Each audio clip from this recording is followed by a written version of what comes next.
দুনিয়ার মানুষের হিসাব করে দিতে পারবো। আমরা কিন্তু অনেক মানুষের সম্পদ আমরা নষ্ট করতেছি, অনেক মানুষের হক আমরা নষ্ট করতেছি। আমরা যে এত পাপী, আল্লাহ তাআলা তারপরেও বলেছেন তোমরা যদি তওবা করে ফিরে আসো আমি আল্লাহ তাআলা তোমাদেরকে maaf করে দেব। আর তোমাদেরকে maaf করেই দিব না, তোমাদেরকে maaf করে জান্নাতের মধ্যে দিয়ে দিব। সম্মানিত মুসলিম, আল্লাহ সুবহানাহু ওয়া তাআলা বলে দিয়েছেন যে ওই দিন কাউকে তোমরা পাবে না এবং কবুল করা হবে না। ওই দিন কেউ যদি সুপারিশ করে তাহলে কিন্তু ওই দিনের সুপারিশ কারোর জন্য গ্রহণ হবে না। সম্মানিত মুসলিম, দুনিয়াতে যতদিন আমরা বেঁচে থাকি, দুনিয়া থেকে আল্লাহ তাআলার হুকুম আমাদেরকে আদায় করতে হবে। আমাদেরকে জীবনটা সুন্নাত মোতাবেক চলতে হবে। আমার সমাজটা, আমার ঘর বাড়ি সমস্ত কিছুই সুন্নাত মোতাবেক চলতে হবে। সম্মানিত মুসলিম, আমাদেরকে এখানে লক্ষ্য করা দরকার। আল্লাহ তাআলা আমাদেরকে বলে দিয়েছেন ওই দিন কারো কোনো সুপারিশ হবে না। তুমি ওই দিন কাউকে সুপারিশ করে কিন্তু পার পাওয়া যাবে না।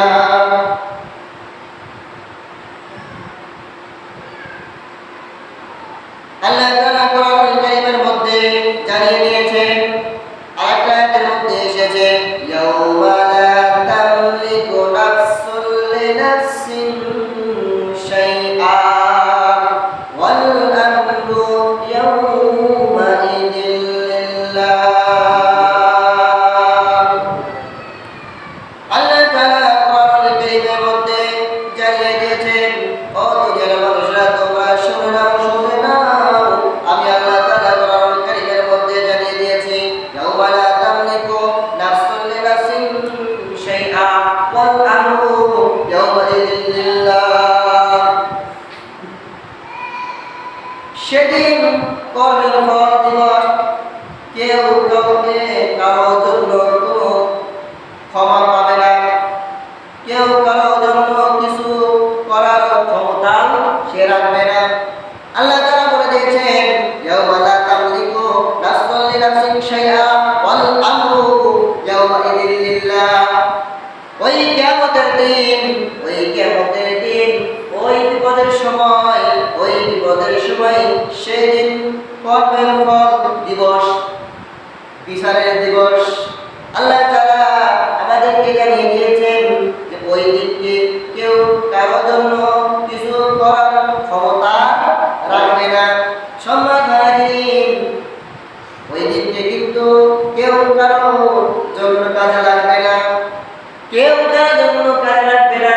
সুতরাং আমরা দুনিয়াতে যতদিন বেঁচে থাকি, দুনিয়াতে হকের পথে চলতে হবে, ঠিক কিনা? হক এবং যেটা আমাদের জন্য হক আল্লাহ তাআলা করতে বলেছেন ওটা আমাদেরকে করতে হবে। যেই জিনিস আল্লাহ এবং আল্লাহর রাসূল আমাদেরকে নিষেধ করেছেন ওই পথ থেকে আমাদেরকে ফিরে আসতে হবে, ঠিক না? আমরা যদি ফিরে আসি, আল্লাহ তাআলা কোরআনুল কারীমের মধ্যে বলেছেন ইন্না বাতশা রাব্বিকা লাশাদীদ।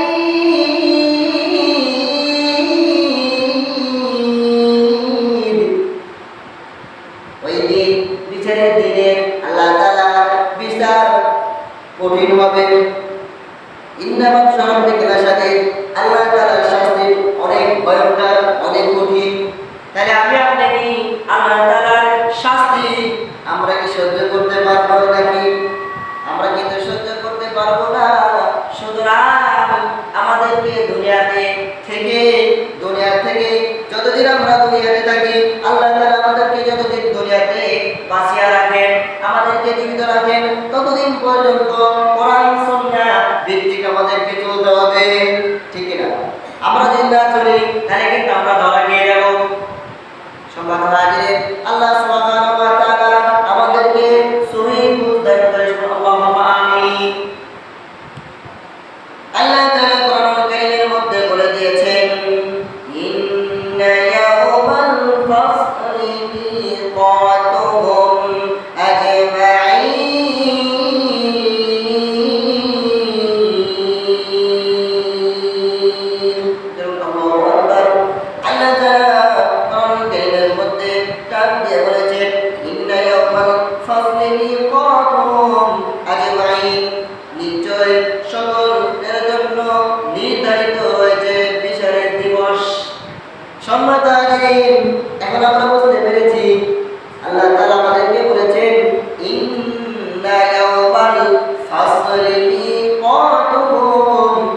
أجمعين নিশ্চয় সকলের জন্যই নির্ধারিত হয়েছে তাদের ওই বিচারের দিবস। আমরা কি এটা বিশ্বাস করি না? আমরা যদি বিশ্বাস করতাম তাহলে মানুষের সম্পদ আমরা আত্মসাৎ করতে পারতাম না। আল্লাহ তাআলা বলেছেন কোরআন কারীমের মধ্যে এসেছে, তোমরা ভয় করো। কিরকম ভয়? ভয় করার মতো ভয় কার? আল্লাহ তাআলা বলে দিয়েছেন। কিন্তু আমরা যদি প্রকৃতই যদি ভয় করতাম, প্রকৃতই যদি ভয় করতে পারতাম, তাহলে কিন্তু মানুষের সাথে ধোঁকাবাজি আর রাজারি চাঁদাবাজি করতে পারতাম না।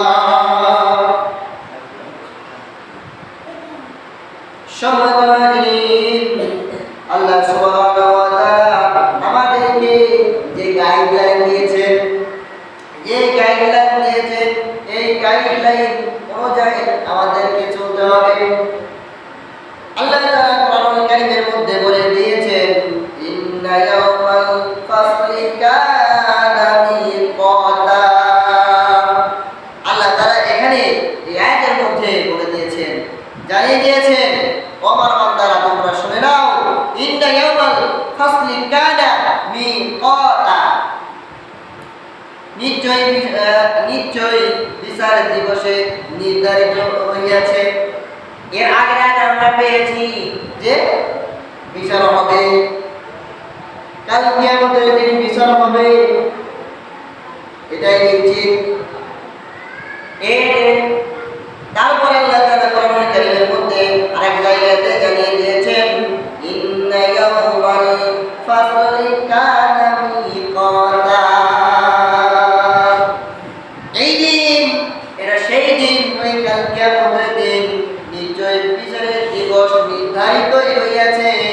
ওই বিচারের দিনে আমার আপনাকে ওই আল্লাহ তাআলা কাঠগড়ায় আল্লাহ তাআলা দাঁড় করিয়ে দিবে। আমি আপনি দুনিয়াতে কি করেছি, কি অন্যায় করেছি, কি আমার জবান দিয়ে আমি কাকে কষ্ট দিয়েছি, আমার হাতের আঙ্গুল দ্বারা আমি কাকে কষ্ট দিয়েছি, কাকে কষ্ট দিয়েছি, মুখ দিয়ে আমার জবান দিয়ে কাকে কষ্ট দিয়েছি। আল্লাহ রাসূল সাল্লাল্লাহু আলাইহি ওয়াসাল্লাম বলেছেন যে তোমরা কি করো, যখন তোমরা স্থির থাকবে তোমরা হয়তো কথা বলবে না, হয়তো কথা না বলে তোমরা কি করবা, হয়তো কথা না বলে তোমরা কি করবা। আল্লাহ রাসূল সাল্লাল্লাহু আলাইহি ওয়াসাল্লাম জানিয়ে দিয়েছেন, তোমরা হয়তো কথা না বলে যখন তোমাদের এই জিহ্বাটা যখন স্থির থাকবে, স্থির থাকা অবশ্যই, যখন স্থির থাকবে, এই স্থির থাকা পরিবার তোমরা ওই সময় পর্যন্ত আল্লাহ সুবহানাহু ওয়া তাআলার তাসবিহ পাঠ করো। সম্মানিত হাজিরিন, আল্লাহ তাআলার নাম জবার কথা বলা হয়েছে। আল্লাহ রাসূল সাল্লাল্লাহু আলাইহি ওয়াসাল্লাম বলেছেন যে তোমরা এই দুই চরের মধ্যবর্তী স্থান কোনটা? দুই চরের মধ্যবর্তী স্থান হলো মুখমণ্ডল। এই যে লিসান মানে হলো জিহ্বা। এই জিহ্বা দিয়ে আমাদের হয়তো কথাবার্তা বলা যাবে না। যেমন ভাবে বর্তমান আমরা দেখতে পাই যে আমরা যদি ফোনে যদি নেট করি, নেট করার কিন্তু একটা সময় থাকে, ঠিক না যুবক ভাইরা? একটা সময় থাকে না, মেয়াদ থাকে না? মেয়াদ যখন শেষ হয়ে যায় তখন কিন্তু কি হয়ে যায়, আপনি নেটে আর ঢুকতে পারবেন না, কথা বলতে পারবেন না। প্রত্যেকটা জিনিসেই কিন্তু এরকম একটা নীতি দিয়ে দেওয়া হয়েছে, এরকম একটা সময় নির্ধারিত করে দেওয়া হয়েছে।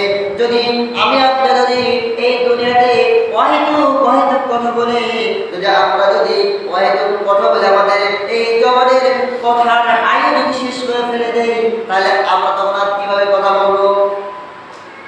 সম্মানিত হাজিরিন, যে উদাহরণটা আমাদের মাঝে উপস্থাপন করলাম যে আমাদের ফোনে যদি মিনিট করা থাকে, 7 দিনের মেয়াদের মিনিট করা থাকে, 7 দিন যখন অতিক্রম হয়ে যায়, 7 দিন যখন পার হয়ে যায়, 8 দিনের দিন কিন্তু মেয়াদ থাকে না, আর কথা বলার সুযোগ হয় না।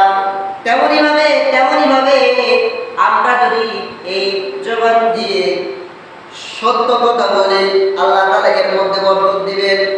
আর যদি অশ্লীল বেহায়াপনা, অশ্লীল কথাবার্তা বলি, তাহলে কিন্তু আমাদের অবস্থা অন্যরকম হয়ে যাবে। সম্মানিত হাজিরিন, আল্লাহ সুবহানাহু ওয়া তাআলা আমাদেরকে সহিভাবে আমল করার তৌফিক দান করুন। আল্লাহুম্মা আমিন। আমি আপনাদের ভাইয়া একটা কথা বলতে চাই, এই মসজিদ থেকে আমি আপনাদেরকে জানিয়ে দিয়ে যাই, এই মসজিদের মধ্যে আমরা যখন নামাজে আসবো, আল্লাহ রাসূল সাল্লাল্লাহু আলাইহি ওয়াসাল্লাম বলেছেন, মিফতাহুল জান্নাতিস সালাহ, নামাজ হলো বেহেশতের চাবি, নামাজ হলো বেহেশতের চাবি। সুতরাং আমরা এই মসজিদের মধ্যে যখন অবস্থান করব, তখন এই মসজিদের কয়েকটা সুন্নাত আছে, এই সুন্নাতগুলো আমাদেরকে পরিপূর্ণভাবে আদায় করতে হবে। আর আমরা যদি পরিপূর্ণভাবে আদায় না করি, তাহলে আমরা নবীকে কেমন করে ভালোবাসবো? আল্লাহ রাসূল সাল্লাল্লাহু আলাইহি ওয়াসাল্লাম হাদিসের ভাষার মধ্যে বলে দিয়েছেন, যারা এই পৃথিবীতে তার মা বাবা আত্মীয় স্বজন সন্তানদের চাইতে যদি আমাকে যদি বেশি ভালোবাসে, সে কখনো প্রকৃত মুমিন হতে পারবে না। সম্মানিত হাজিরিন, নবীকে ভালোবাসতে হবে। নবীকে না ভালোবাসলে নবীর সাফায়াত আমরা কিভাবে লাভ করব? নবীকে ভালোবাসতে হবে, ভালোবাসার মতোই ভালোবাসতে হবে, ঠিক কিনা? আমরা যদি প্রকৃত ভালোবাসা যদি না বাসতে পারি, তাহলে আল্লাহ রাসূল বলেছেন, তাহলে কিন্তু প্রকৃত মুমিন আমরা হতে পারবো না। সম্মানিত হাজিরিন, আল্লাহ সুবহানাহু ওয়া তাআলা আমাদেরকে সহিভাবে আমল করার তৌফিক দান করুন এবং কোরআন এবং হাদিস থেকে প্রত্যেকটা জমায়েত কোরআন এবং হাদিস থেকে এই মসজিদের মেম্বার থেকে ওলামায়ে কেরামগণ যখন কোরআনের নসিহত করেন, প্রত্যেকটা বিষয়ে আমরা যদি আমল করতে পারতাম, তাহলে আমাদের এই বর্তমান এরকম দুর্দশার মধ্যে আমরা কিন্তু করতাম না। কোরআন দিয়ে, রাসূলের হাদিস দিয়ে আমাদের জীবনটা বাস্তবায়ন করতে হবে। আমি আপনাদেরকে বলি যে কোরআন দিয়ে আপনার জীবনটা গড়ুন, রাসূলের হাদিস দিয়ে আপনার জীবনটা সাজান, তাহলে আল্লাহ রাসূল সাল্লাল্লাহু আলাইহি ওয়াসাল্লাম আমাদেরকে ভালোবেসে আল্লাহ রাসূল সাল্লাল্লাহু আলাইহি ওয়াসাল্লামের জান্নাতে যাওয়া তৌফিক আল্লাহ রাব্বুল আলামিন আমাদেরকে দান করুন।